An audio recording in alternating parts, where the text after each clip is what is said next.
35 साल की world champion athlete lady. Athlete होने की वजह से उसका पूरा जीवन एडवेंचर से भरा था। लंबी यात्रा, पैदल दौड़ पूरा करना, ऊंची ऊंची पहाड़ों तथा चट्टानों पर चढ़ना, ये सब करना उसका शौक था। पर उसका यही शौक उसे लेकर गया एक ऐसे बीघर उजड़े हुए जमीन पर जहां इंसान का नामो निशान नहीं था। वहां जाने के बाद उसके साथ कुछ ऐसा हुआ जो उसकी जीवन की पूरी रेखा ही बदल दी, जिसका नाम था डेनियल बेलेंजी। वक्त था दिसंबर सन 2006 का। My name is Danelle Ballingy in December of 2006. Danielle Belenji. My name is Danelle Ballingy and I live in Moab, Utah. Danielle Belenji was once considered survivalist Danelle Belenji. Danelle Belenji ही एक athlete असते। Danelle Belenji was 35 years old when she went for a trail run in Moab, Utah on December 13th, 2006. Daniel बेलेंजी वहां पहुंची कैसे, ये जानने के लिए हमें वक्त में थोड़ा पीछे जाना होगा। ये जानने के लिए आखिर वह है कौन और गई क्यों। बेलेंजी का जन्म 21 जुलाई सन 1971 को अमेरिका के शहर हार्बर में हुआ। उसे बचपन से फुटबॉल खेलने तथा दौड़ने का शौक था। पढ़ाई के दौरान उसने वॉलीबॉल खेलने की कोशिश की थी, लेकिन उस वक्त उसके कोच खेलने से बिल्कुल मना कर दिए, क्योंकि उस वक्त वह काफी छोटी थी। लेकिन जब 23 साल की हुई सन 1994 में, तो उसने पहली मैराथन जीत हासिल की। 1994 से लेकर 1997 के बीच उसने लगातार 4 पाइक्स पीक मैराथन जीत हासिल की, जो अमेरिका की सबसे बड़ी श्रृंखला है। यह करीब 48 किलोमीटर एरिया में फैला हुआ है। पर वह केवल दौड़ में भाग लेने से संतुष्ट नहीं थी। आगे चल के उसने कई सारी पहाड़ियों की चढ़ाई शुरू की।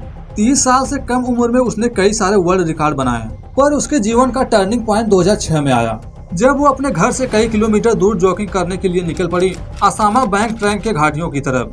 वहाँ वह अकेली नहीं जाने वाली थी, बल्कि उसके साथ जा रहा था उसका डॉग भी, जिसे वह पिछले कई साल पहले अडॉप्ट की थी।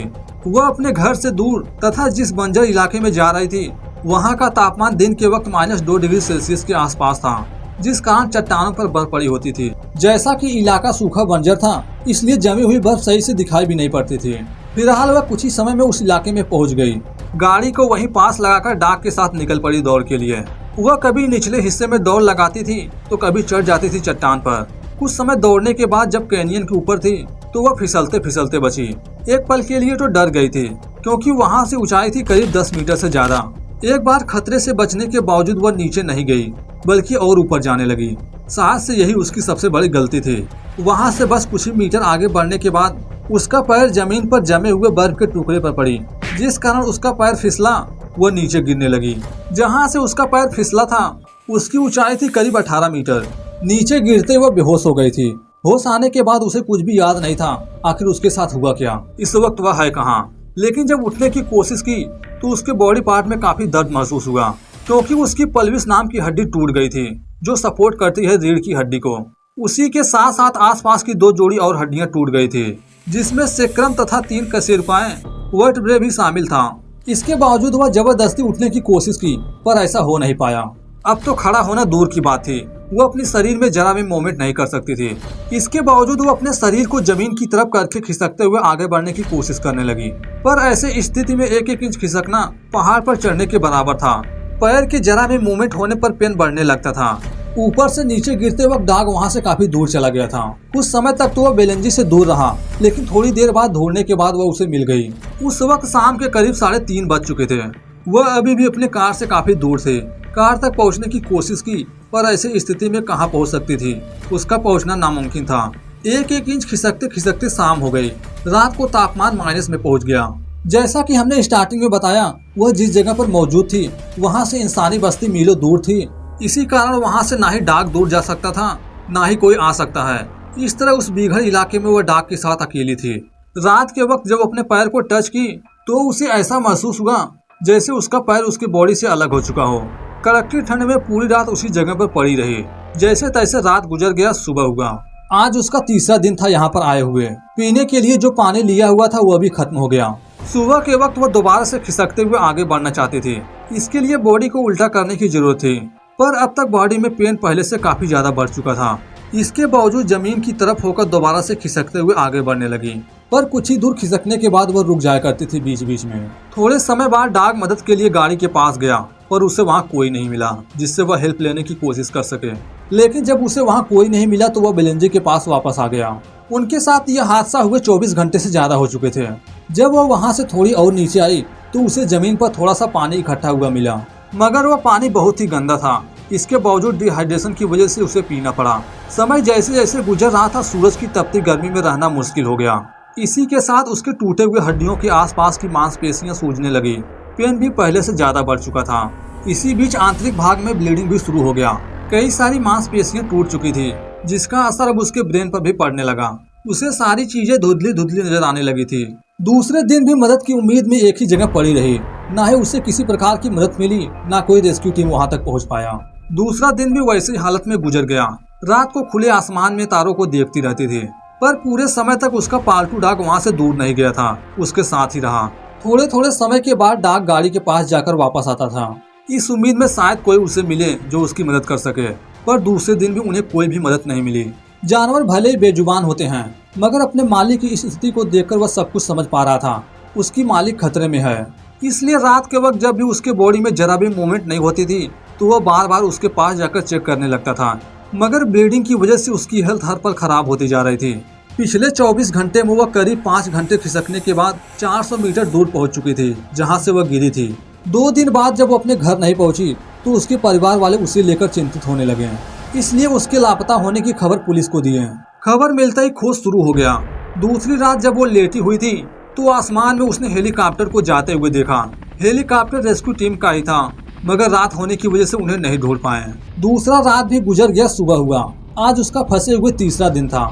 सुबह होने पर पता चला मांसपेशियां पहले से ज्यादा खोल चुकी थी। पिछले 2 दिनों में वह जो थोड़ा बहुत खिसक पा रही थी, अब बॉडी में जरा भी मूवमेंट करना मुश्किल था। सुबह होने पर उसकी फैमिली दोबारा से मोआब पुलिस स्टेशन पहुंचे, यह जानने के लिए क्या उनकी कोई खबर मिली, पर उन्हें निराशा ही हाथ लगी।